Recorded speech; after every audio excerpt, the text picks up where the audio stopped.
ঈশান মজুর বাংলার সাথী রে।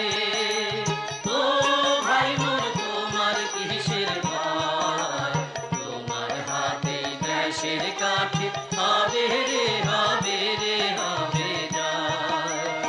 মহনত তোমার কিসের দুষ্ট রে।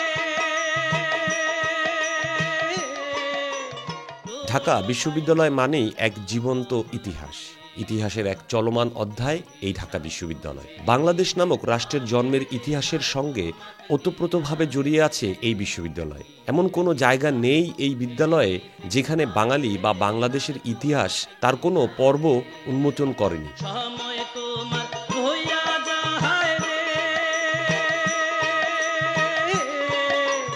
ও ভাই মোর দেরি আর কইরো না, কোন পন্থে যে যাইতে হবে তোমারই তো আছে জানা রে।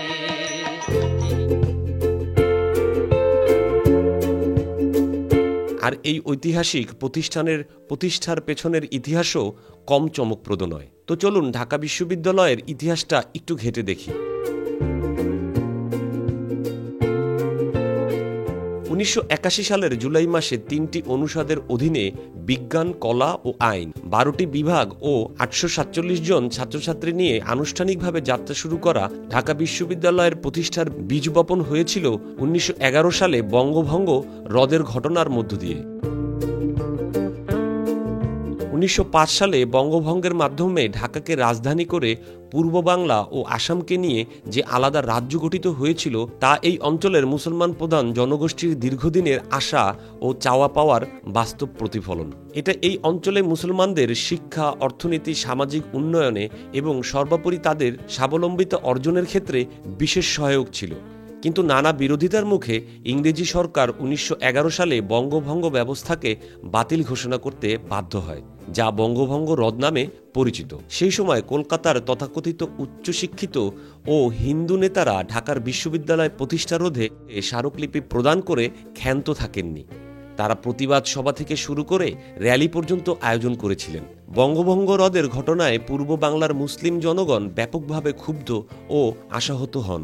ঢাকার তৎকালীন নবাব স্যার খাজা সলিমুল্লাহর নেতৃত্বে একদল মুসলিম জনপ্রতিনিধি, যার মধ্যে বাংলার বাকখ্যাত একে ফজলুল হক ও সৈয়দ নওয়াব আলী চৌধুরী অন্যতম, বঙ্গভঙ্গ হ্রদের ক্ষতিপূরণ হিসেবে এই অঞ্চলে মানুষের ভাগ্য উন্নয়নে এখানে একটি বিশ্ববিদ্যালয় প্রতিষ্ঠার দাবি জানান সর্বপ্রথম 1912 সালের 31শে জানুয়ারি।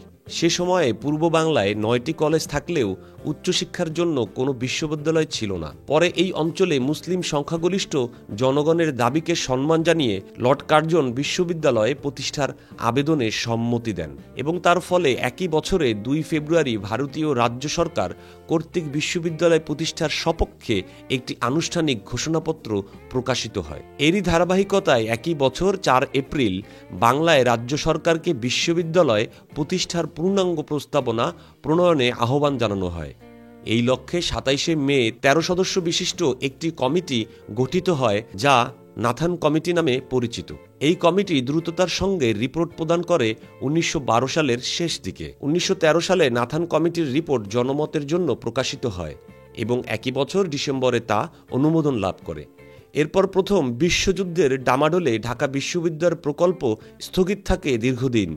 1917 সালের নভেম্বরে ইংরেজি সরকার স্যাডলার কমিশন গঠন করে পরবর্তী নাথান কমিশনের রিপোর্টের পর্যালোচনা করে এবং কলকাতা বিশ্ববিদ্যালয়ের সাথে সাংঘর্ষিক বিষয়গুলোকে বিবেচনা করে ঢাকা বিশ্ববিদ্যালয় প্রতিষ্ঠার ব্যাপারে নতুন রিপোর্ট দিতে এই স্যাডলার কমিশন তাদের রিপোর্ট প্রদান করে 1919 সালের মার্চে। 1917 সালে সৈয়দ নওয়াব আলী চৌধুরী তৎকালীন ব্রিটিশ ভারতের আইনসভায় ঢাকা বিশ্ববিদ্যালয় প্রতিষ্ঠা এবং নিবন্ধনের জন্য আইন প্রণয়নের উদ্দেশ্যে একটি বিল উত্থাপন করেন।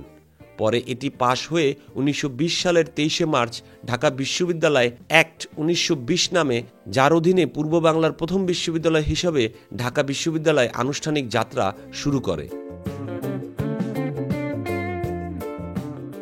ঢাকা বিশ্ববিদ্যালয় প্রতিষ্ঠার পেছনে যে ব্যক্তিটি মুখ্য ভূমিকা পালন করেন তিনি আর কেউ নন, ঢাকার চতুর্থ নবাব, ব্রিটিশ রাজত্বের সময়কার উপমহাদেশের অন্যতম রাজনীতিবিদ, পূর্ব বাংলার শিক্ষা বিস্তারের অগ্রদূত স্যার খাজা সলিমুল্লাহ। বঙ্গভঙ্গ আন্দোলনের পুরুদ্ধ ব্যক্তিত্ব স্যার সলিমুল্লাহ ঢাকাতে একটি বিশ্ববিদ্যালয় প্রতিষ্ঠার দাবি মূলত 1911 সালের আগস্টেই কার্জন হলের এক রাজনৈতিক সমাবেশে উত্থাপন করেছিলেন। পরে তার এই দাবি সর্বজনীন রূপ পায় 1911-তে বঙ্গভঙ্গ বাতিলের পর। স্যার সলিমুল্লাহর দান করা 600 একর জমিতে 1921 সালে প্রতিষ্ঠিত হয় ঢাকা বিশ্ববিদ্যালয়।